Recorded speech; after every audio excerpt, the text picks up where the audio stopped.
Thank you, everyone, for joining us today. My name is Rick Zabrak. I'm the Economic and Workforce Development Director for Fairfield County, and we're just trying to come up with some ways to help our local manufacturers and other industries to navigate through all of this.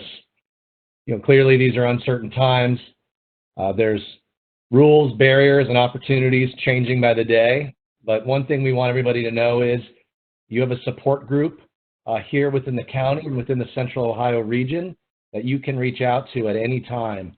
And today is what I hope just, a continuation of conversations many of us have already been having, and hopefully the ability to maybe make some new connections. Right now, we look at the decisions that you make now are going to determine how the easing of restrictions goes. Our ability to enter your access code or meet. Our ability to handle this, as quickly and steadily as possible, the better it'll be for our employees and our economy.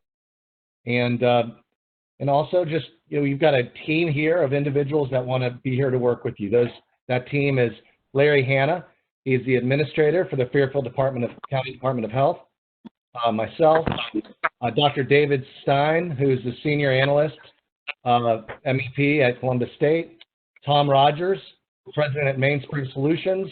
Jeff Spain, the director of MEP at Columbus State. And Brent Maurer, who's the business relations manager, MEP at Columbus State. So this is the group here, but there's a much larger group throughout all of Fairfield County that's here to help you. So I'd like to hand it off to Larry Hanna, who can talk a little bit about what we're facing with COVID and how the county's reacting. Larry? Okay, thank you, Rick. I appreciate that. So again, my name's Larry Hanna. I'm the administrator for Fairfield Department of Health. And I'd like to start off, if I could, just to give you a little information as far as our daily numbers and our website, and then we'll talk about Responsible Ohio. We start just a little bit, if I could. And if Rick, if I drone on too long about the health department, just stop me, okay? All right. I'm sure you're fine. Right now, today, we have 139 cases. Now, keep in mind, all this information is cumulative, so it's from the beginning of when this thing started. We had 27 people in the hospital that were hospitalized. We've had 2 deaths. The cases are 68 males, 71 females, so the numbers are pretty even. The age range is from 3 years of age to 85 years of age. The median age is 45 years of age. The onset dates were 3/8/2020 to 4/28/20. And some really good news, and I think it's important to know this, we've had 96 recovered so far. The state's very hesitant to report those recovered numbers because they don't feel that there is a clear definition as what a recovered person is, but we would like to take that and say that those are folks that we think that have recovered. So I think that's really good information. So if you don't already know, on our website, we have, which is myfdh.org, we have our dashboard. And on our dashboard, we have information that mainly what I just talked about, but it's updated every day on the top of our page. And we also have information that shows the case numbers by zip code underneath that. Underneath that, we do have the COVID-19 responsible protocols, which we're going to talk about in a minute. But one other piece that I want to talk about real briefly about what the health department's doing is our intake and contact team. Right now, we have about six full-time employees working on our intake and contact team. And these are employees that are registered nurses, they're registered sanitarians, one is a registered dietitian. So what they do each day is when a person is tested for COVID-19, a physician calls us and tells us this person's been tested. These RNs make the initial contact with that person, and they assemble a list of persons that have been exposed by this person that's been tested. Then our contact team will come in, and for 14 days, which is what the requirement is for the CDC case definition right now, they will reach out to those people and conduct 2 times daily assessment. So this is the one piece of the health department that's super, super critical to slow these outbreaks when we find them. We find where these people that have the positive, that are having the tests, and we isolate those people and quarantine those people. And that's extremely important to slow the spread of the virus. So I'm sure you're all pretty aware at this point of the responsible COVID-19 protocols. I think one of the most important documents I've seen so far is the COVID-19 responsible protocol with 5 protocols for all businesses. And the first protocol is you require face coverings for employees, and you recommend those for clients and customers. The second protocol would be a daily health assessment by the employer. And you know, I've had some businesses call me and say, well, we don't have a way to take their temperature, but you could ask the employees to take their temperature before they come into work, as there is a shortage of thermometers right now, I'll be very honest with you. The third protocol is to maintain good hygiene. Boy, if you can wash your hands several times each day in really good, warm, soapy water, you're doing a lot to fight COVID-19. The fourth protocol is clean and sanitize your workplace, your surfaces, your high contact areas, your high traffic areas. And then the fifth protocol on here is limit the capacity to meet social distancing guidelines. One of those is establish a maximum capacity of 50% of fire code. So in the 2 other documents that you're probably going to have the most interest in is the Responsible Restart Ohio Manufacturing and Distribution and Construction. And there's mandatory requirements on that. And again, all of these documents are on our webpage, but they're also on coronavirus.gov. And these have changed a little bit, so make sure you get the most up-to-date ones. So as far as the manufacturing and distribution and construction, they're going to require 6 feet between people if not possible. They need to install barriers. Face covering is required for employees and distributors unless it's advisable by a healthcare provider professional that person does not need to wear them.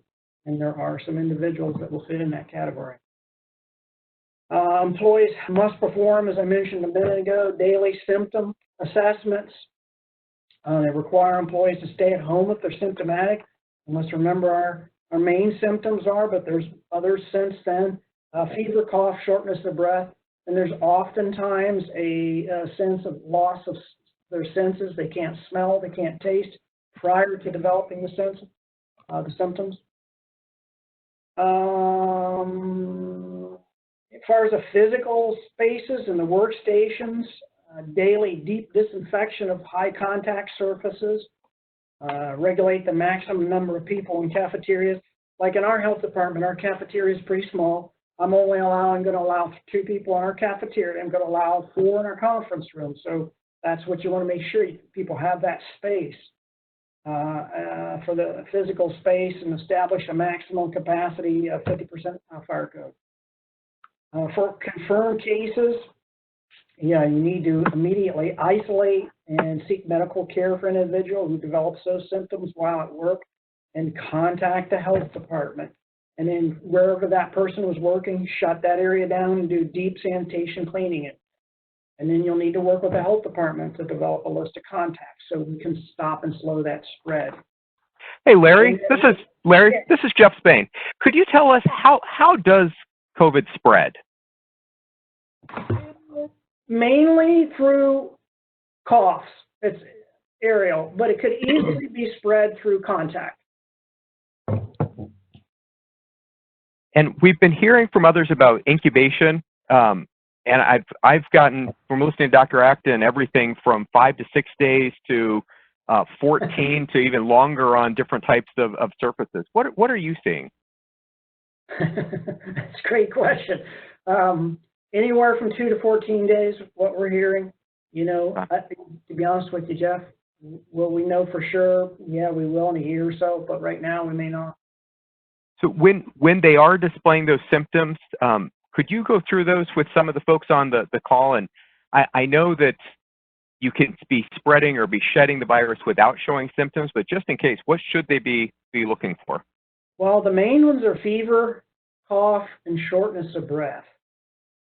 And in one of the symptoms that we have heard many times is that when a person, before they develop those symptoms, they might be eating their lunch or preparing food, and all of a sudden they have a sense that they can't smell anything and they can't taste anything. That's kind of a precursor that we've heard at this point. Okay. Fantastic. Thank you. Sure. I'm on the phone, Brent. Sorry. So, and I was just going to briefly discuss the general office requirements. I mean, that kind of will affect us next week, and I'm sure it affects some manufacturing offices as well. Most of the things that's required for general offices would be similar to what's required for manufacturing. And I just printed off a little bit ago, the director has issued their new stay-at-home order. I just printed it off about a half an hour ago as I was eating my lunch. Didn't get a chance to go through it very much, but there is a new section on that for manufacturing, for consumer and retail services and general office environments, and that starts on page 8 of the 14-page document. So I didn't have a lot else, Rick, prepared, so, you know, I'm certainly welcome to answer any questions I can. And if I don't have the answer, I can get it for you and get back with you. Larry, thank you. This is Jeff again. I appreciate that overview from the Department of Health.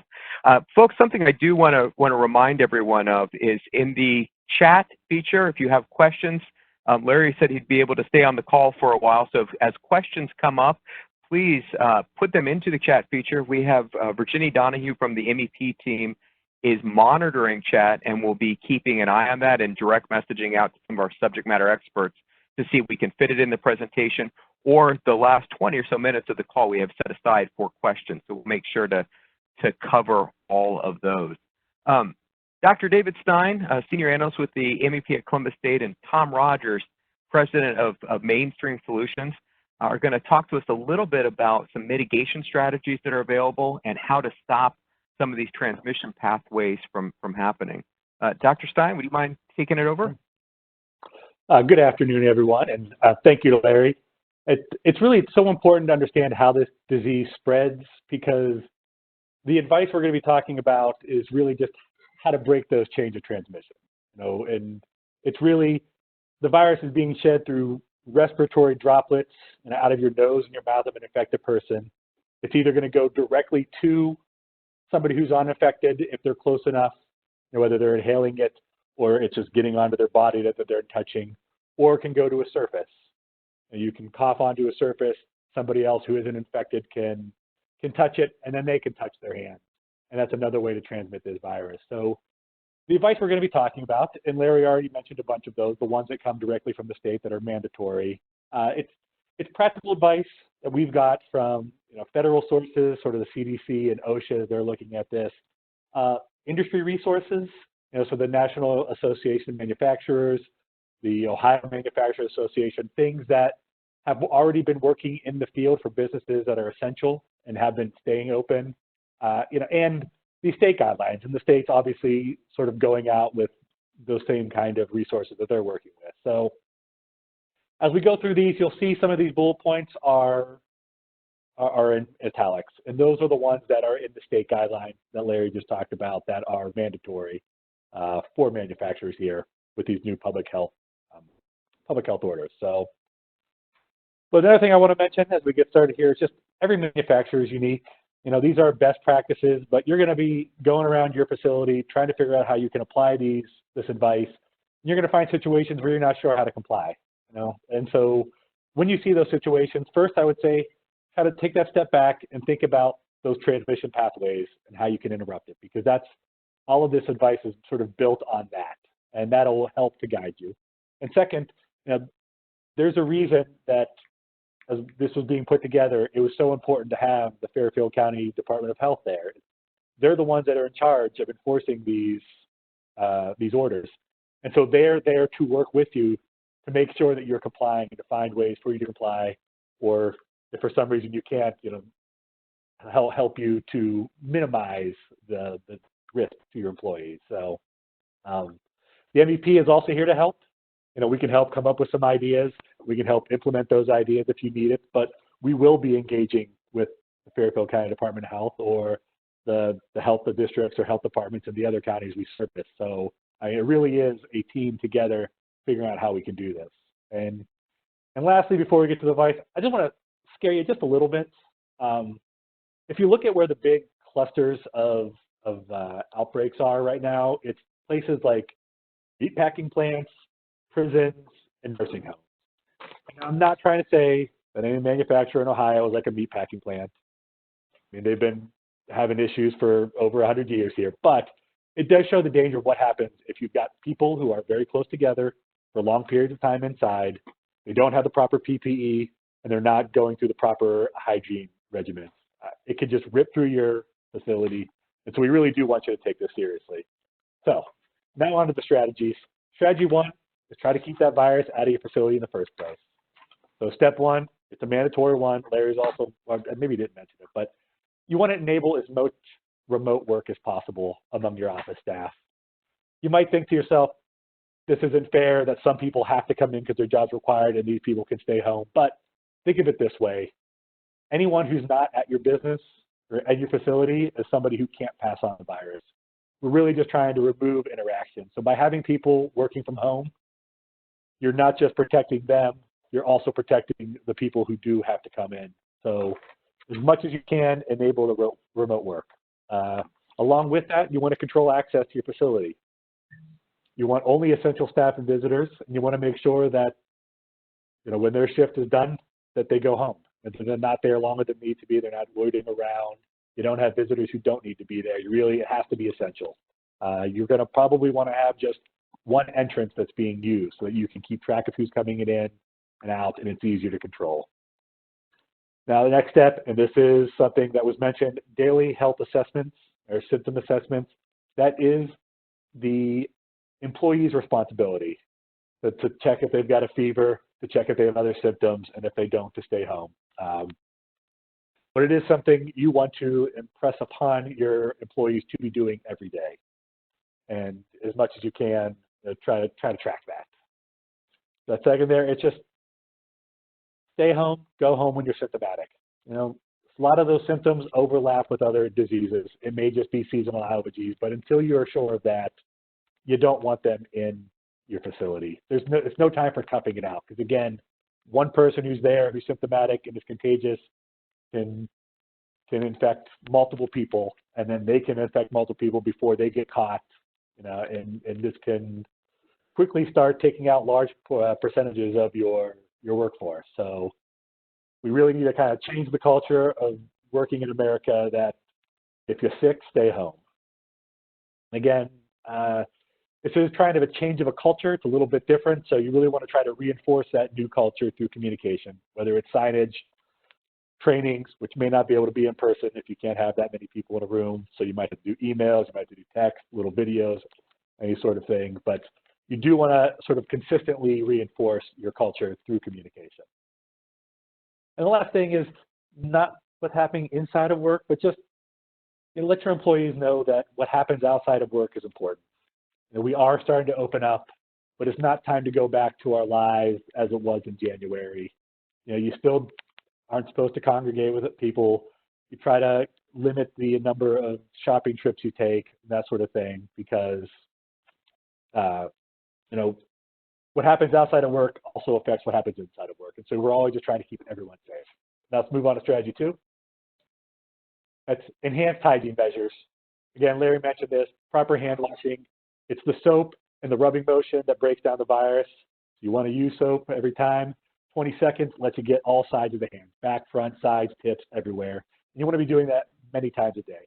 Maybe it's not 6 or 7 at work, but 6 or 7 over the course of the entire day, because anytime you have that virus on your hand, you want to try to kill it before it can make its way to your mouth.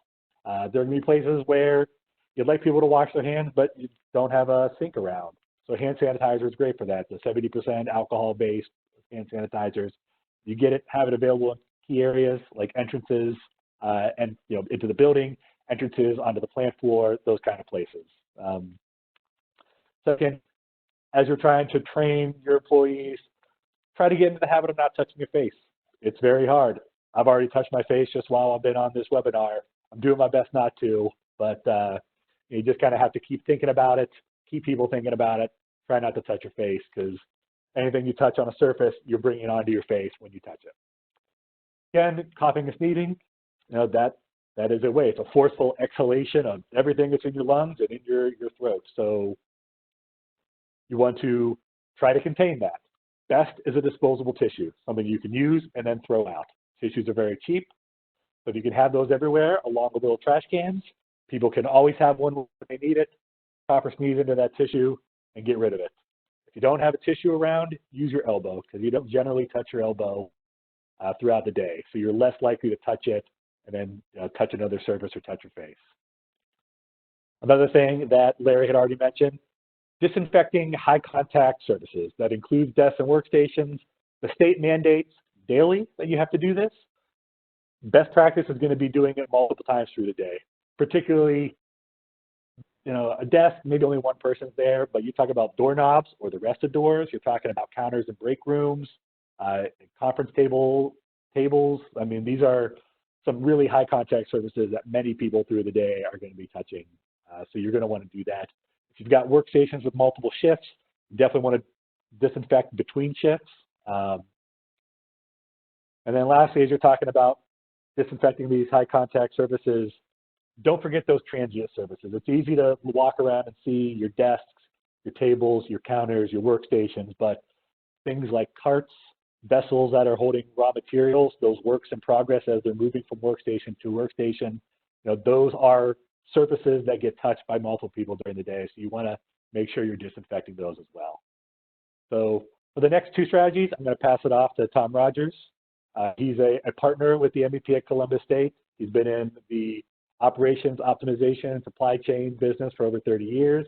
He's been working with us for many years. He's been teaching at the Fisher School at Ohio State for many years as well. So I'm going to pass it off to him for the next couple strategies.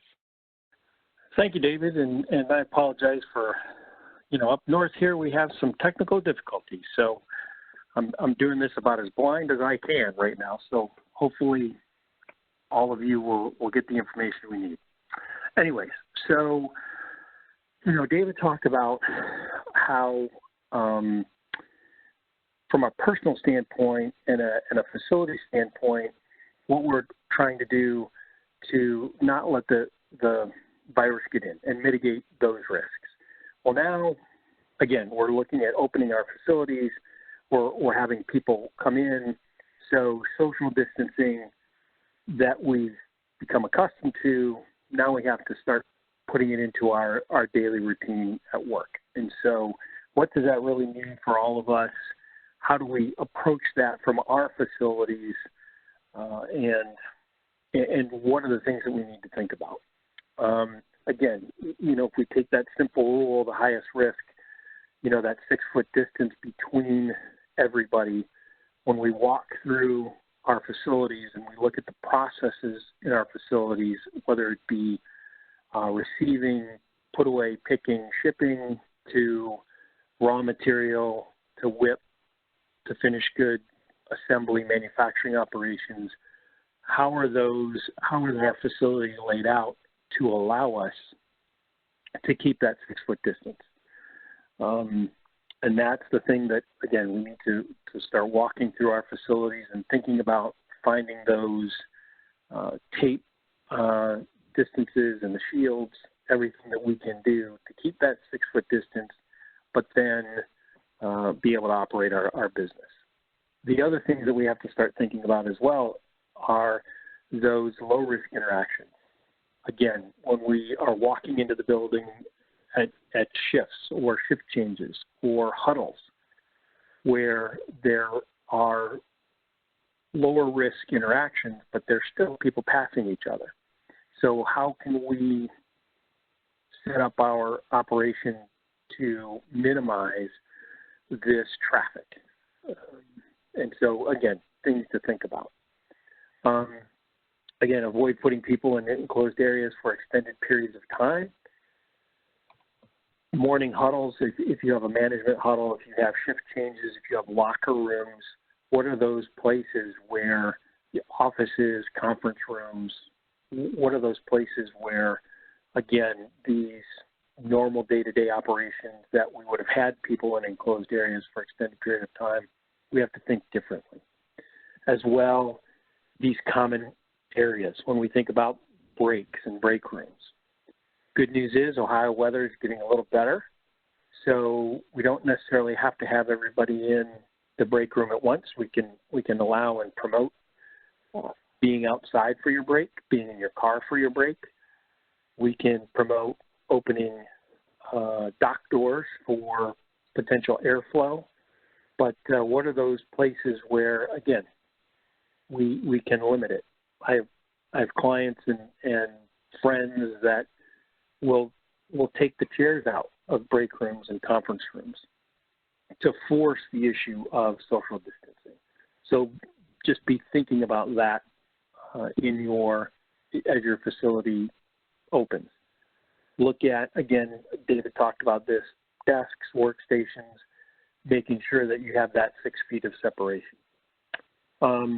Again, establish that maximum capacity set forth, and then, we talked about ventilation. From a maintenance standpoint, think about filtering and your air handling units and what they're doing, and they're on a normal maintenance schedule, but with reopening and, again, all that is happening, maybe we want to change those filters or look at the filters that are in those systems on a different schedule than we currently have. And the next slide. And then beyond that, the physical barriers, right? What things can we, and we've seen them in grocery stores and other places that we've gone out to, what things can we put in place that help control people and space? Again, physical barriers at workstations. Do those barriers need to be cleaned on a regular basis? So if you think about your day, people come in at shift start. There's typically a couple of breaks. There's typically a lunch. So, and then there's typically, obviously, when the shift ends. So there's multiple opportunities to get into a rhythm that allows things to be cleaned and mitigation to work. We'll talk about HEPA filters. I know Jeff has got some key insight into that I won't go into, but I know he's talked to some specific people about HEPA filters and the whole filter exchange and the rumors out there. Also the requirement of masks, right? Make sure that everybody has masks, make sure that they're using those masks, and make sure that everybody understands, even though you're using a mask, that mask is catching droplets. So we want to make sure that whether they're being cleaned or whether they're being exchanged, as well as face shields. Also, I have a good friend. They require safety glasses, so they've put on face masks. The safety glasses end up fogging up, so they've switched to face masks and face shields. Think about that in your operation to make sure that you can not only functionally get things done, but also, again, the whole point of this is mitigation with this virus. And with that, I'll pass it back to David. All right. We've got 3 more strategies. Those first 4 were the biggies as far as breaking the chain of transmission from one person to the other. These last 3 we could probably go through pretty quickly because it's all about dealing with the fallout of living in a world with COVID-19. So that first strategy here, strategy 5, will be managing morale. Employees under a lot of stress now, both inside work, worried about getting sick, also the general work things they need to do, but also outside, is childcare, what's that like? How's their transportation like if they relied on public transportation and that's been cut down, that sort of thing. So they want to feel safe. Part of being able to do that is just by communicating with them. Let them know you've got a plan, been working, you've got good advice, here's how we're going to keep you safe, here's what I need you to do. And just by communicating with them a lot and frequently, it's going to, A, help them feel safe, and it's also going to help them be willing to comply with your new measures. And again, there with the communication, I said this earlier, but just, you might have to get a little creative. Short videos might be a good way of doing it. And if you do, don't worry about the polish, just make it timely and make sure it's good information. If you've got benefits and package that includes mental health benefits, again, your employees under a lot of stress, just remind them that they're there and that they're confidential if they are there, because you'll get better utilization, and just anything you can do to help your employees cope with some of the stress of just living in this current environment is going to help and make them more effective at their job. And along with that is it's just any flexibility you can extend to them, knowing that they're dealing with perhaps transportation issues or childcare issues or other family care will just make it a little bit easier for them to be able to come into work and be effective while they're at work. Strategy 6, I am currently finding out how important this is. It's stay up to date. Things are changing very rapidly. I'm hoping now that the written public health order has been issued, that it'll start to slow down, but we had webinars with a couple other counties earlier this week, and they were back to back on different days. The info changed about masks.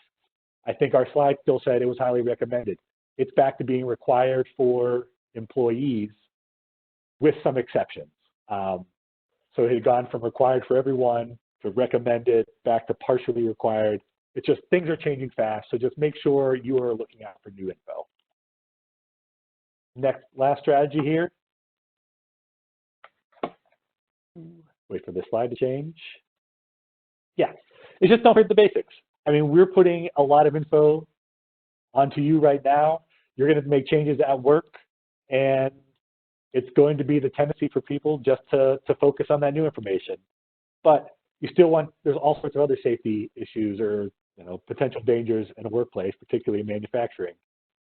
And you don't want people to forget about those. There are a lot of studies that once you come back from a shutdown, whether it's sort of retooling or just maintenance shutdown, that you're more likely to have safety issues and quality issues. At the end of the day, it's still a business and you need to make quality products in a timely manner. So you really want to just remind people, don't forget about everything else. So as you come back, reemphasize your safety and quality procedures. The last thing I do want to talk about here before we go on to some other resources for the other part of the business is the number one question we're getting right now is how do we get the PPE and cleaning supplies we need? And there's the Ohio Manufacturing Alliance to fight COVID-19. It's the Ohio Manufacturing Association. It's the state MVP system that we're a part of. It's Jobs Ohio. It was the Ohio Hospital Association, all working together, trying to find manufacturing capabilities in the state of Ohio that could be converted and repurposed towards making PPE. So they've been working on that. Now they've got this this marketplace. It's kind of a Craigslist for products that are made inside the states, whether it's cleaning supplies or PPE, where you can go find out what people are offering and then contact them directly. I know the state has also put out, they've got a, I guess it was this Manufacturing Alliance now has like a strategic reserve of face shields and face masks, and we'll have information about that in some of the documents we send out. But more locally, I wanted to point out some of the PPE resources that we have just here inside the county of Fairfield. You can see them up there. It's, hand sanitizer. Well, I guess it's Watershed is in Franklin, but they're all central Ohio at the very least. And we were trying to put some emphasis on very local. So some of these things, they're not just around the state, they are within a few counties of you. So it's going to be nice if you want to keep your money local. So with that, I'd like to pass it on back to Jeff and Rick, just to talk about some of the other resources that are out there to help you navigate this situation. All right. Thank you, David. So locally, in Fairfield County, we're lucky to have a lot of different resources. The Fairfield 33 Alliance has been updating its resources on its website regularly. As David mentioned, things change every single day. So we've been contacting our web host every day to say, can you change this? Can you change that? And obviously reach out to us. And you can reach out to Lancaster Economic Development Director Mike Pettit, Canal Winchester, and Lucas Hare, where we have a lot of manufacturers there. So Dave Golden out of Pickerington. So we've got a lot of different places that you can reach out for help. The Ohio Means Job Center, Lancaster Chamber of Commerce, and Fairfield County Department of Health, which Larry has been so gracious with his time here, and I know has been working nonstop and doing some great things. So please feel free to reach out to them. As far as financial resources go, locally we have the Fairfield County Revolving Loan Fund. This is a low interest fund that we provide to local businesses typically that are looking to expand, but we've made some adjustments, and we are able to offer $5,000 minimum loans with an interest rate as low as 3%. That'll probably be the interest rate for a while right now. And we can offer working capital loans for 5 years. So this is a good opportunity. It's not a grant. We do expect repayment on these, but it's a very low rate, and we can turn it around really quickly to be able to get this funds to local businesses. And then obviously across the state and across the country, there's small business relief through ODSA and then the Small Business Association. So, there's the PPP loans, the EIDL loans. The real thing is just make sure you reach out, you look for help, and there are so many different programs out there. Reach out to your local economic development director, please. Go to 33 Alliance, send me an email. We'll make sure that we can help navigate you through some of these items. So, Jeff? Thanks, Rick. Those are great resources. It's always nice to hear how you're able to help with your individual region and just the things that are there. Part of that sharing and part of that help is across the state also. The Manufacturing Extension Partnership, Ohio MEP, is a network of 6 affiliates. For your county, MEP at Columbus State is the affiliate. So we are part of a network. We handle 12 Central Ohio counties, focusing really on, in normal times, at driving profitability, productivity, innovation. We think of ourselves as one partner with multiple service solutions. Through COVID-19, there's some new related services that we've added to the table. So as part of the national network, we're going to be putting a self-assessment checklist out and a survey of how has COVID affected your industry. So within the next 15 days, you'll be receiving an email from me that has a link directly from a national level to see how has COVID affected you, so we can target some more specific relief dollars to our region.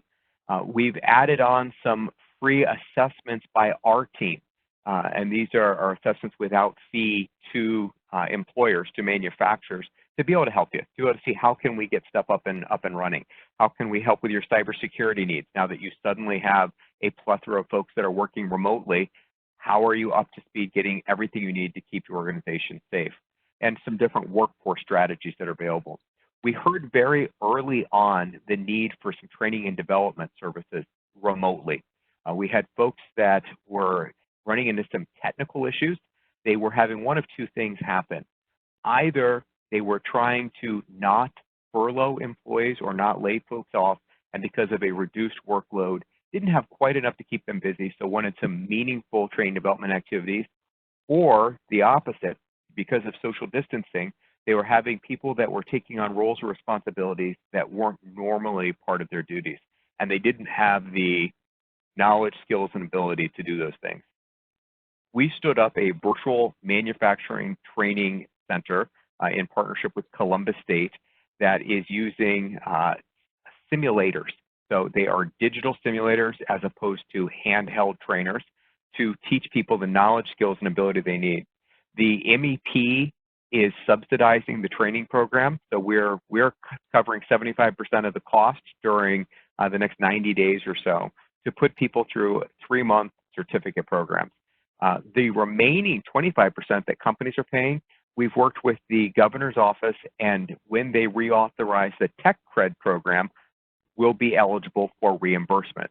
So we've got technical training development and leadership training development that's being subsidized and offered through the MEP. We've tried to do as much as we can to very quickly try to meet your needs. We're listening to our manufacturers to hear what they say. I'll bring up a couple other items when we get to the question and answer, but I do want to turn things over to Brent Maurer on our team to talk a little about some of the HR strategies and some of the things that we need to think about when maybe not everyone comes back to work. Brent, can I hand it over to you? Yes, thanks, Jeff. I appreciate that. So just real quickly, I want to touch on a couple of things, and then we do want to open it up for questions.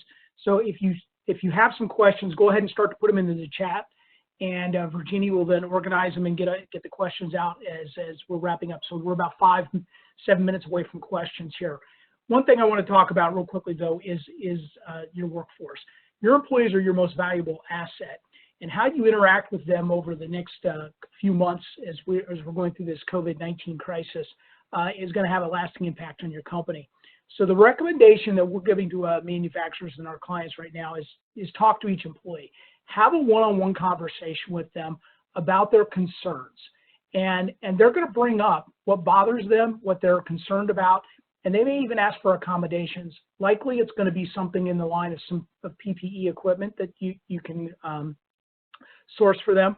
So, but in that conversation, the key part is that you make sure they understand that you're putting policies in place for their protection. And so as you get those policies out, make sure they understand that their role of adhering to those policies is critical, and even just have them sign off on the actual strategy that you're implementing. The other thing is that as you're having that conversation, you're going to be able to assess who's coming back. Not every employee is going to walk back through the door. There are some that are concerned for their safety and don't feel like it's the right thing for them to come back at this point. So with that that in mind, you need to develop the COVID-19 staffing plan, prioritize your positions, determine what's essential operations, what's a nice to have. For instance, if you have 10 people doing something at one point, but the real crux of the matter is, and the 10 make it super efficient and super easy for everybody, but can you operate with 5 or 7 people in that role? And then this is also an opportunity to cross-train or shift employees to fill gaps. Again, not everybody is going to come back. And so you're going to have to try to get ahead of that and determine where your gaps are going to be. Next, be ready to hire. Now that may seem a little opposed to everything you're hearing with the fact that 1 million Ohioans have lost their job in the last 6 weeks. But the reality is that there is talent out there, and you're going to have to start to think about where you can go to find it, because when you do have those gaps in your workforce. So the recommendation here is think about the sources. First of all, opening up an OMJ account and posting the jobs on Ohio Means Jobs means you get a free monster.com posting because they're connected. You know, think about referrals. If an employee is actually willing to recommend somebody comes and works for you now, that first of all, that's a stamp of approval for them, a validation that they trust that person to come in and work in the place. And also it's a validation of you, of your organization. So really treasure employee referrals at this point. Obviously, job boards, virtual job fairs, those are all important and opportunities that are out there. Also think about, if you are hiring, how can you generate some media attention for it? Media right now is looking for the positive stories to balance off what they have to talk about as far as the challenges and the crisis every day. So the fact that you're actually adding jobs, that's a positive thing. And that would be something that a lot of media is going to want to cover. And then finally, think about your hiring process. Do you have an online application? Because you don't really want people coming into your facility right now to fill out a paper application. So you need to have an online application. And then what's the early phase of the hiring process look like? You may do phone screens, but maybe use Zoom, or maybe use WebEx or one of the video chats to do that initial face-to-face. Again, minimize as much direct contact in the hiring process until it's really truly essential for them to come into the facility. So again, be thinking through that.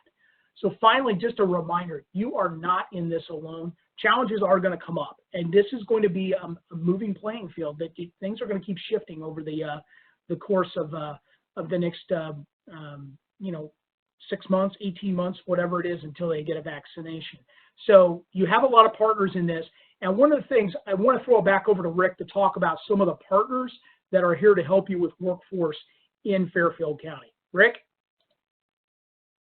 Thanks, Brent. Yeah, just a couple things. First off, there are a lot of folks on unemployment, and a lot of it is temporary unemployment. So they're waiting to get back to work with their employer, not necessarily out looking for jobs right now. There are some, but one group that we can target are high school seniors. There are a lot of students graduating, a lot of that are changing their plans to immediately go to college. So that's a good target to try to reach.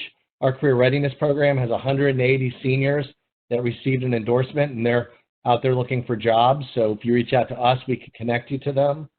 And then with our Ohio Means Job Center, we can do hiring events. We can do those virtually. We can do resume mining to try to help find people for you. And we're going to be doing rapid response events for any businesses that are doing permanent layoffs. And what we like to do is go to those employees and let them know about other job opportunities in the county. So please make sure you stay in contact with us. My contact info is at the end of this presentation.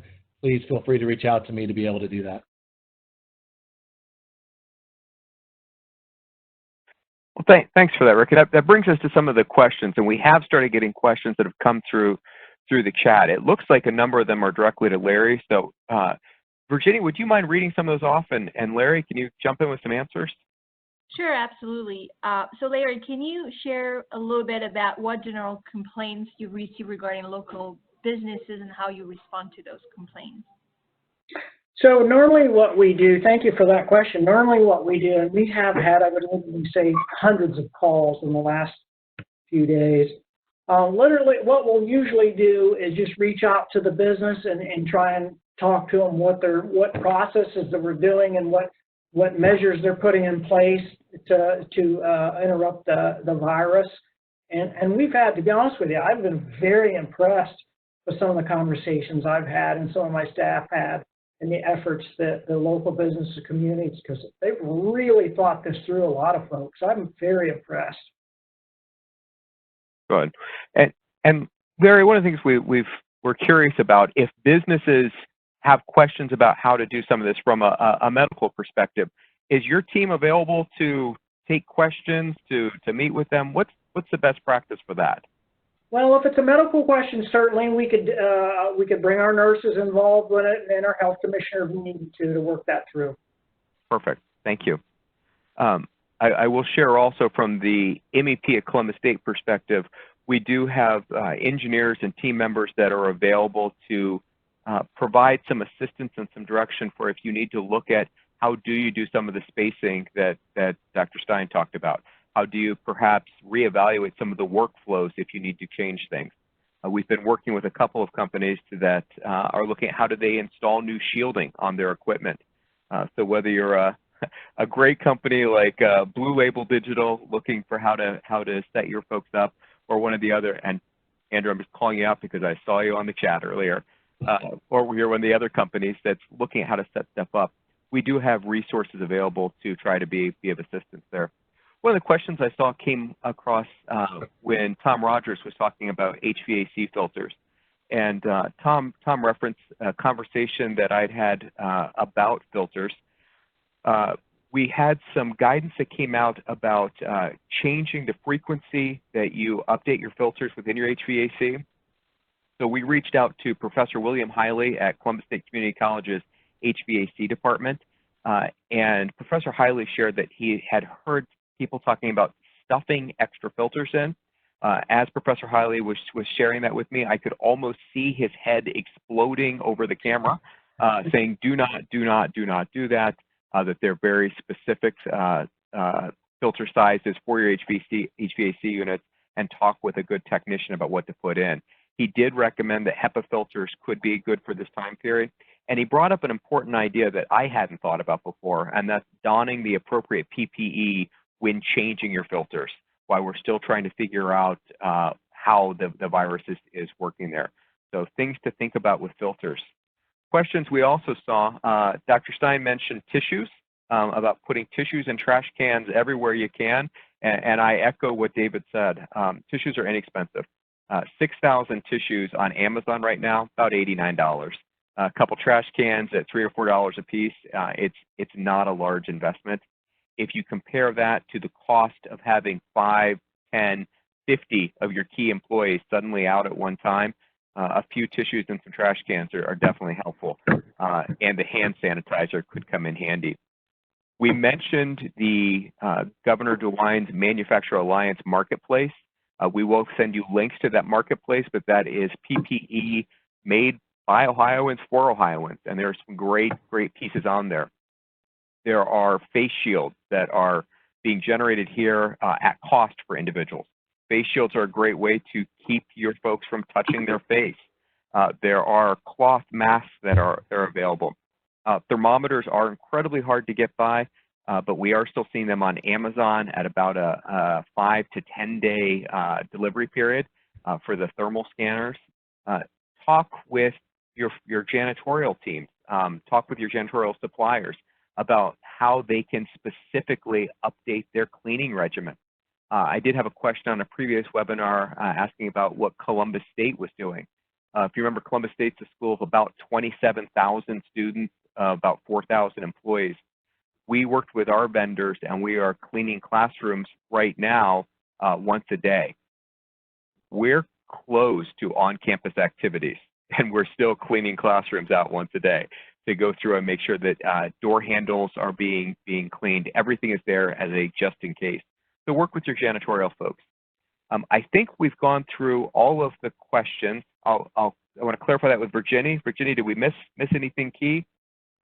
Nope, you answered all the questions. Fantastic. Brett, could you take us back to looking forwards and close us out? Yeah, I mean, again, as we've kind of talked throughout this entire time, can't stop focusing on this until there's a vaccine or a treatment. So it's going to be potentially 18 months. There's some positive news this week, but again, you just have to be prepared that this is the new normal for right now. So again, nobody had this in their budget. Nobody had COVID-19 in their budget, or the fact you were going to have to go source PPE this year like this. So really, you've got to just roll with the punches right now. Again, the resources that Rick covered, the things that were discussed as from the partners from the state, those are all here to help and support you. You're not in this alone at this time. And again, there is a silver lining in this. If there's anything we're consistently hearing now, is the value of local manufacturing has never been more apparent. And so there is going to be a push to ramp up and to bring some of this stuff back into production here within the region, within the United States. So it's an opportunity down the line, but right now we have to survive this challenge. So that really is everything we had today. We are going to send some follow-up information out. There are key contacts on the screen. If there's anybody that you want to follow up with directly, there is everyone's email. But we will be sending out a preparedness checklist. We've got the 7 strategies, and we have you'll get a copy of this deck as well. And tomorrow, Rick should be able to have the webinar available that he can post on his website or on one of the county's sites. So, Rick, anything else you want to cover as we wrap up? No, just thank you everybody for your time. Thank you everybody to jump on the call and share these insights, and please reach out to us if you need anything at all. Rick, thanks. We appreciate it. Larry, thank you for all your time. We know this is an incredibly busy period for you right now. So everyone, be safe, be secure, and thanks for your active participation today.